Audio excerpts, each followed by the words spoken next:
Now, I know the First Minister is still trying to find his feet. I know the job can be quite confusing for him, but so isn't it the case that he prefers a Tory government because it's cover for his own incompetence? First Minister. You know what the SNP is interested in, Presiding Officer? We're not interested in just getting rid of the Tories for a little while. We want rid of the Tory governments forever. And the way we do that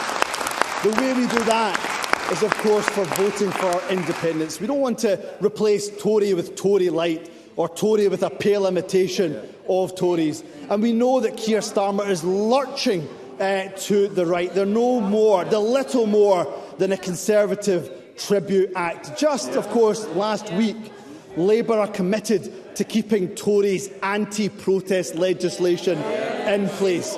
On tuition fees, he's done a Nick Clegg, and he's ditched, of course, his pledge to make university education free. On progressive taxation, we are absolutely committed, leading the way in the Scottish Government on progressive taxation. What does Keir Starmer say when it came to income tax for the top 5% of earners? He said, we're in a different situation now. I think we've got the highest tax burden since World War II. What about railways? Starmer, of course, was previously committed to nationalising railways. Now he says that on water, rail and other services, and I quote, I take a pragmatic approach rather than an ideological approach. So what I say to Anas Sarwar is, we are prepared to work with any political party in order to keep the Tories out of number 10. Yep.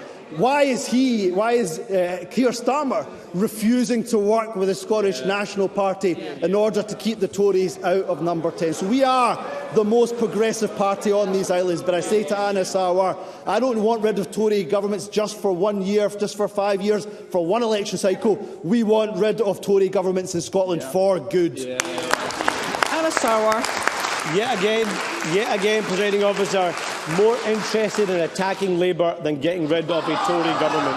And again, it's interesting, Presiding Officer. It's really interesting. He didn't want to talk about poll ratings. He didn't want to talk about poll ratings with me. Why? Approval rating -12. Competent 22%, incompetent 40%, trustworthy 18%, untrustworthy 42%, strong 19%, weak 39%, doing well 19%, doing badly 44%, and the best of all, better than his predecessor 9%, worse than his predecessor 41%. A pale imitation of Nicola Sturgeon. I'm not sure if that's a compliment anymore. But the SNP and the Tories, two sides of the same coin, both wanting division, both wanting chaos, both wanting to damage Labour, both wanting a Tory government, all about saving their jobs, not acting in the interests of the people of Scotland, because Scotland is desperate for change and desperate to get rid of two failing governments, an economically illiterate and morally bankrupt Tory party, a dysfunctional and incompetent SNP government. So if you want change, to lower your bills, to put more money into people's pockets, to earn fire and rehire, to transform workers' rights, to create thousands of jobs, then surely... Mr Sarwar, I'm sorry to disrupt this session further, but members are doing a very, very good job on that account, and I would be grateful if you could remember the basic rules of the Code of Conduct, which require that we conduct ourselves with courtesy and respect. I am seeing little of that, and this is not continuing. Mr Sarwar, if you could please put your question to the First Presiding Minister. Officer, they don't like it that change is coming. They don't like it that they've been found out. They don't like it that they're plummeting. They don't like putting more money into people's pockets with a proper windfall tax. They don't like ending fire and rehire and scrapping the anti-trade union laws. They don't like creating tens of thousands of new jobs. So surely even the First Minister can see that this is the change that Scotland needs, and it can only be delivered by a Labour government. First Minister. Oh, Presiding Officer, I'm grateful even you had to step in to save the branch manager, of the Scottish Labour Party. And of course, the reason why Scotland won't trust Keir Starmer is because he is a born-again Brexiteer. Remember, of course, Brexit that has caused economic devastation to this country.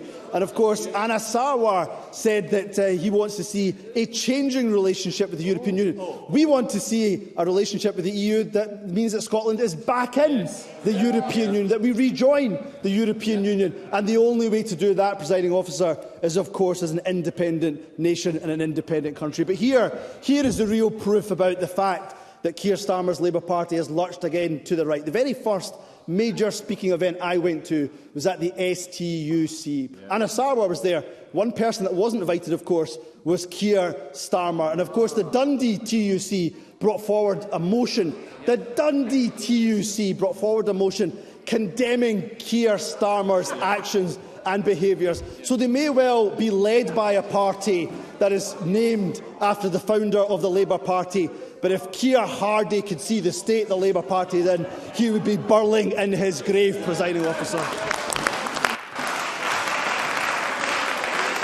Question